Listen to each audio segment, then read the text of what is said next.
présenter, expliquer ce qui se passe aujourd'hui ici? Bonjour, moi c'est Latin. Je suis un herboriste. Là, je suis venu faire connaître un peu les plantes endémiques Réunion. En fait, l'empirique de nos ancêtres, toute la pharmacopée de nos ancêtres, ce que Zoté utilise en fin de compte comme tisane, des bois, un peu bois de construction, un peu toute vertu en fin de compte. Ouais. Et c'est des connaissances qui se perdent un peu aujourd'hui. Oui, ben, c'est pour ça. Il y a eu tellement un fossé entre la génération d'aujourd'hui et il y a 40 ans. Maintenant, on est en train de revenir à ça. Tout le monde plante des endémiques, mais quand même, là, il y a des associations, il y a 20 ans qui existent, ont mis ça en avant, comme la PN, d'autres organismes, pour faire connaître et planter ces bois de couleur. Et du coup, vous travaillez un peu avec Raymond Lucas, c'est ça? Ben, moi, je fais partie de la PN, c'est une association de plantes endémiques Réunion, non lucrative. Donc, notre but, c'est faire connaître les plantes endémiques et faire planter en fin de compte. Mais au début, c'était dans la préservation, on a été chercher des plantes un peu partout, barouder et sauver ces plantes-là. Maintenant, on peut dire qu'il y a eu une grande avancée là-dessus. Ah ouais, donc au début, vous alliez carrément chercher les plantes dans la nature, là où ils restaient, quoi. Voilà, moi, j'étais pas encore là. Ça fait 22 ans que je suis à l'association, mais avant moi, il y avait d'autres personnes qui ont fait ce travail-là, mais au fait de transmission, en fin de compte. D'accord. Voilà. Ok. Et aujourd'hui, comment ça se passe, cette activité-là? Ben là, je suis venu dans le cadre de l'association PRVA. Dernièrement, on a créé un arboretum avec les plantes endémiques Réunion. Et là, aujourd'hui, on est venu présenter des autres plantes pour compléter l'arboretum et faire connaître 2-3 utilités de cette plante-là et leurs vertus. Ok, peut-être vous pouvez nous montrer un peu quelques-unes de ces plantes-là et quelles utilisations elles ont ou quelques souvenirs, quelques anecdotes à... Ok.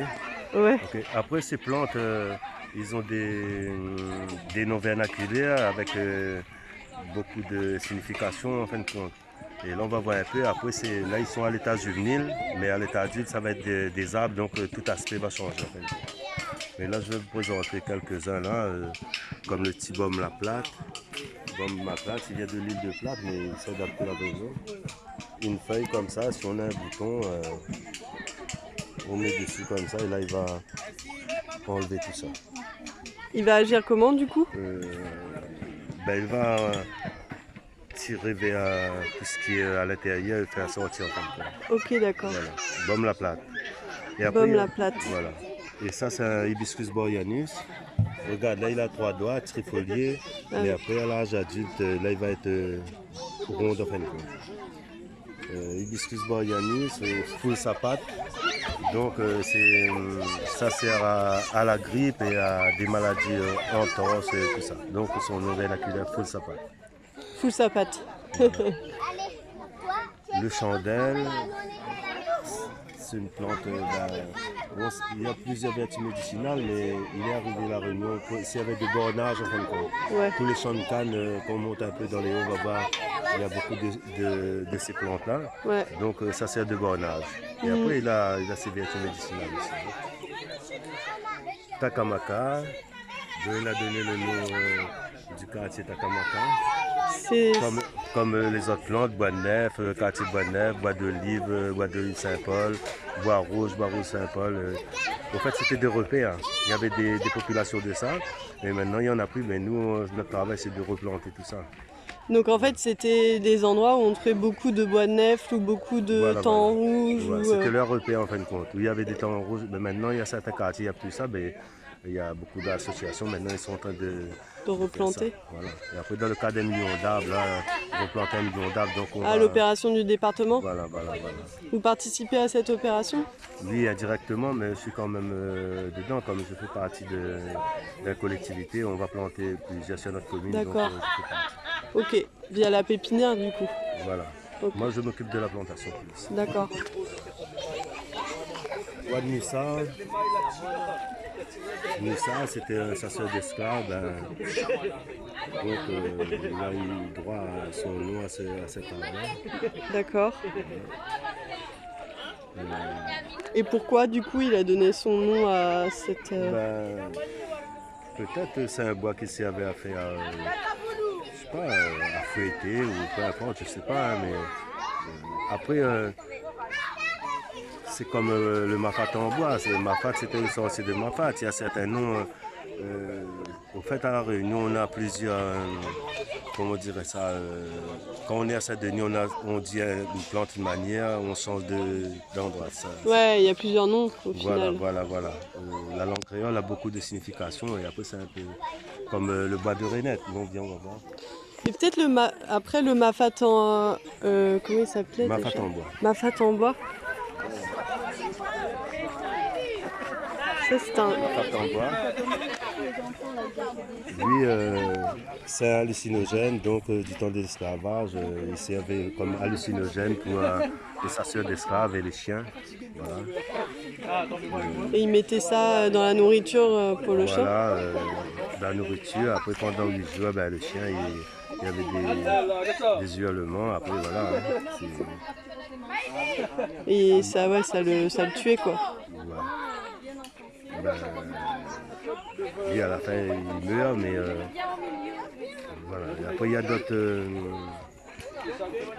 comme le tanguin, ça aussi c'est un poison. En fait, moi, j'ai emmené quelques plantes comme ça, ouais. pour différer des plantes comme le benjoin, comme ça, les personnes ils connaissent que c'est entre les poisons, etc. C'est toxique. Voilà, ce qui est toxique, prévention aussi. Donc ça, c'est des plantes toxiques, hein. Ça, c'est toxique. Et ça, c'est toxique. Voilà. Comme il ressemble un peu le longani, c'est pour faire connaître aux gens de ne pas prendre ça. Voilà. C'est vrai. Et ça se trouve encore dans la nature? Ouais, en fait, ça on trouve dans les forêts assez hautes, tu vois. Ouais. Il y en a beaucoup. Hein. Ok. On va voir la rainette alors. Après, il faut couper. On va voir. Là, ici, voilà, c'est l'arboretum qu'on a mis en place. Il doit y avoir une trentaine de variétés, on ne va pas tous les faire, mais. Non. Bois d'arnette ou bois de rainette. Il est du bois de rainette. Qui porte son nom parce qu'elle a une odeur un peu la voilà, feuille. Ça sent la pomme de rainette. Voilà. Le bois golette. On va pas trop dire les vertus. Le bois golette. Ouais. Lui, c'est un instrument de mesure. On servait ça comme avant, il n'y avait pas de mètre, de décamètre, instrument de mesure. Et sinon, c'est un puissant anti-inflammatoire. Donc, on servait de ça pour les mettre sur les charrues. Ça sert de zouk sur le cou de bœuf comme ça. D'accord. Donc, avec frottement comme ça, il guérissait tout de suite. Ah ouais, d'accord. Voilà. Et après, c'est un puissant anti-inflammatoire. Donc, on sert ça aussi comme les bains pour les enfants et combattre beaucoup de l'acné juvénile, un peu toutes ces maladies. Voilà. Mais après, il y en a certains qui disent bois golette pour aller à la pêche. Non, il y avait plusieurs utilités en fait. Ouais. Voilà, les baguettes de parce que les baguettes sont très, très dures, il me semble, très résistantes. Ici, voilà. Voilà, ça c'est le bois d'olive qui a donné son nom, le quartier bois d'olive. Bois d'olive noir, bois d'olive blanc. Ah ouais. Ouais, c'est des lancéas, mais après il y en a aussi la liane olive, donc c'est pas le même nom, c'est Camellia volubus, il n'y a rien à voir, mais on dit ça comme ça vernaculièrement. Et après il y a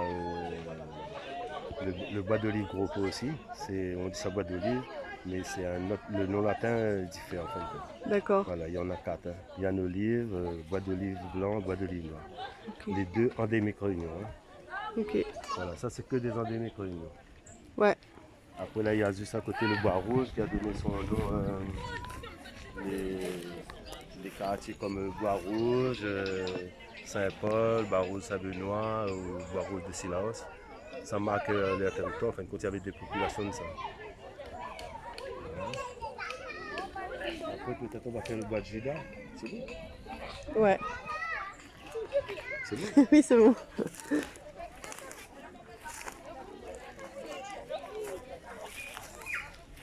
Ça c'est le bois de Judas. Donc avant on faisait l'exportation des bois assez rares d'ici en Europe, métropole Europe. Donc il y a plusieurs bois de fer, c'est des bois solides de construction. Donc à un certain moment, il n'y avait pas assez la quantitative. Donc on a mis un peu le bois de Judas dedans, celle-là. C'est un faux bois de fer aussi. D'accord. Donc les gars, ils ont vu ça, ils disent bon, il y a des Judas là-dedans. D'où vient ce nom? Sinon son nom là, c'est Cocinea Pinata. Il n'y a rien à voir. Mais donc quand il est parti dans le quota de bois, ils ont vu ça, ils disent ça c'est un Judas en fin de compte. D'où vient son nom vernaculaire. Et donc ça vient de quoi, Judas, alors? Pourquoi on l'a appelé Judas? Parce qu'on l'a mis avec des bois de nob. Ouais. Et lui, il était dans le quantitatif. Donc, ah, d'accord, ok, voilà, je comprends. Ouais. Voilà. Zévi marron.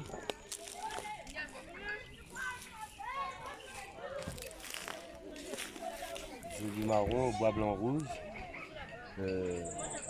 C'est une plante que là, je plante beaucoup dans mon travail. Là, c'est une plante qui fluidifie le sang. Donc il est bon pour tout ce qui est crise de ménopause, jambes lourdes, et c'est un bon tisane en fin de compte. Ok. Voilà. Zévi marron. Voilà. Le bois blanc.